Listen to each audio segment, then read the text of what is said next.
On the last day of this month, a number will appear in your bank account, and you will feel something. Relief, maybe, or the anxiety of watching it immediately start to shrink. You'll pay rent, you'll buy groceries, you'll transfer money to cover a bill that's been sitting there, waiting. And then you'll do what every human being on the planet does after payday. You'll stop thinking about it. Until next month. But here's the question nobody asks. Why a month? Why not a week? Why not every 2 weeks? Why not the moment you finish the work? The answer reaches back further than you'd expect. It involves a Roman emperor, a plague that killed half of Europe, a factory owner who didn't want to do math, and a psychological trap that most of us are living inside right now without ever realizing it was built. 5,000 years ago, if you worked, you got paid the same day. Not in money, in grain or oil, sometimes beer. But the gap between finishing the work and receiving something for it was essentially zero. You dug a canal, someone handed you a measure of barley, that was the deal. For most of human history, payment was immediate because it had to be. When you live without savings, without refrigeration, without a banking system, waiting a month to eat is not a scheduling inconvenience. It's starvation. Then something shifted, not because of a new idea about fairness, not because someone studied human psychology and designed a better system. It shifted because of salt. The word salary comes from the Latin salarium. Soldiers in the Roman army received an allowance partly to purchase salt, one of the most valuable commodities in the ancient world. The salt roads that fed Rome were so important they gave us the word we still use today when we talk about how much we earn. But here's what matters. Roman soldiers weren't paid monthly either. Under Emperor Augustus, a legionary's annual wage was paid in 3 installments, every 4 months, across thousands of miles of empire, with no computers, no ledgers beyond handwritten scrolls, and no banking system. 3 times a year. So how did we end up here? In 1347, the Black Death arrived in Europe. By 1351, somewhere between a third and half of the entire population was dead. Entire villages emptied, fields went unharvested, livestock wandered without owners. And the workers who survived realized something extraordinary. For the first time in centuries, they had leverage. Historical chroniclers recorded survivors demanding triple wages, refusing to work for less. Lords who had always held absolute power over their laborers suddenly found themselves begging. The power dynamic of centuries flipped almost overnight. King Edward III panicked. He passed the Ordinance of Laborers in 1349, a law that tried to legally freeze wages at pre-plague levels, essentially telling workers, you are not allowed to be worth more than you were before half of you died. It barely worked. The desperation was too widespread. But here's what's strange about all of it. In this extraordinary moment when workers had more power than they'd had in generations, nobody fought about when they got paid. The battle was about how much. The how often question wasn't even on the table. That question was about to be answered by someone else entirely, someone who wasn't thinking about workers at all. In the 19th century, the Industrial Revolution changed everything about work. Before factories, most people were farmers, craftsmen, or servants. You were paid by the task, by the season, by negotiation. Payment was personal, direct, human. Factories changed that. Suddenly, one employer was responsible for hundreds of workers, sometimes thousands, and every single one of them needed to be counted, hours tracked, deductions calculated, wages physically distributed in coins. In an era before computers, before calculators, before mechanical accounting, this was an enormous, expensive, error-prone operation. So, factory owners did what people always do when something is costly. They did it less often. Weekly pay became fortnightly. Fortnightly became monthly. Each reduction in frequency was a reduction in cost. Each reduction in cost became profit. The monthly pay cycle wasn't designed around what workers needed to survive. It was designed around what bookkeepers needed to manage. And here is the part that nobody mentions. Researchers in those same decades started noticing something uncomfortable.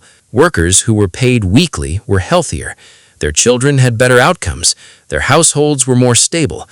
Not because they earned more, they often earned the exact same annual wage, but because they weren't forced to ration 30 days of survival on a single lump sum, because being paid weekly meant the gap between working and eating was smaller, because the human body and the human mind were not designed to operate on a month-long financial cycle. But by then, it was already built in. The rent was monthly, the mortgage was monthly, the bills were monthly. The entire infrastructure of modern financial life had organized itself around the pay cycle, and the pay cycle had organized itself around a bookkeeper's convenience. We built a civilization around an administrative inconvenience, and then we forgot we'd done it. In 2016, researchers at Columbia and Copenhagen business schools published something that should have been bigger news. They analyzed thousands of real electronic transactions and found that more than half of people increased their spending by over 25% on the exact day they received their paycheck. Not because they need something urgently on that day, but because the arrival of money creates a psychological sensation that feels in the brain like permission. Permission to breathe, to spend, to stop calculating. Retailers already knew this.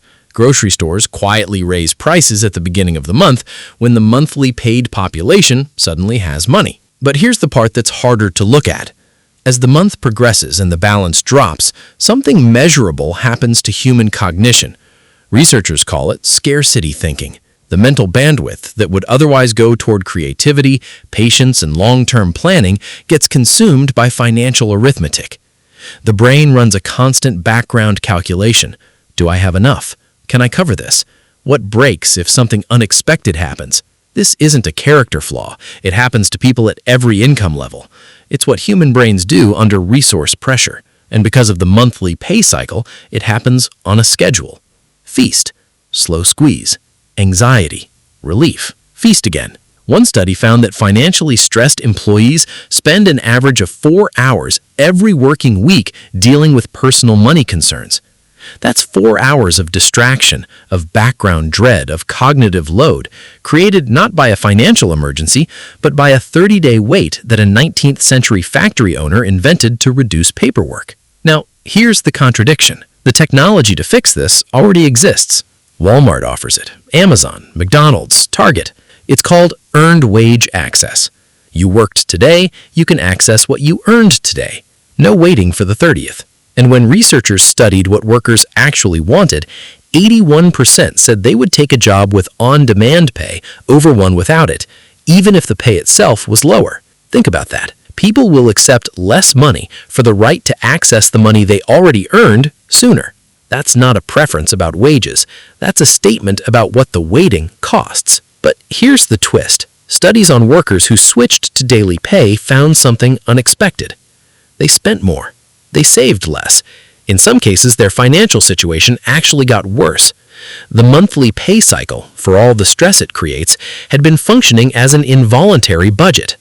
The cage was measurable, but it was keeping them inside the money. So here's where we've arrived. You get paid once a month because Roman soldiers needed salt allowances, because a medieval plague terrified English lords into writing wage laws, because a 19th century factory owner didn't want to run payroll more than 12 times a year, because every system built after that, rent, mortgages, utilities, subscriptions, assumed that was the rhythm. Nobody designed this for you. Nobody sat down with a model of human psychology and concluded, yes, 30 days is the optimal gap between working and receiving. Nobody asked whether this was good for families or communities, or the ability to think clearly in the third week of the month. It happened the way most systems happen. Someone with power made a decision that was convenient for them, and then that decision became infrastructure, and then infrastructure became assumption, and then assumption became invisible. Tonight, when your paycheck lands, you'll probably feel something, relief, then the quiet anxiety of watching it shrink. But now you know something most people don't. That feeling isn't natural. It isn't inevitable. It isn't even old. It's the ghost of a bookkeeper's ledger from 200 years ago, still running, still shaping your life, long after anyone remembers why it was built.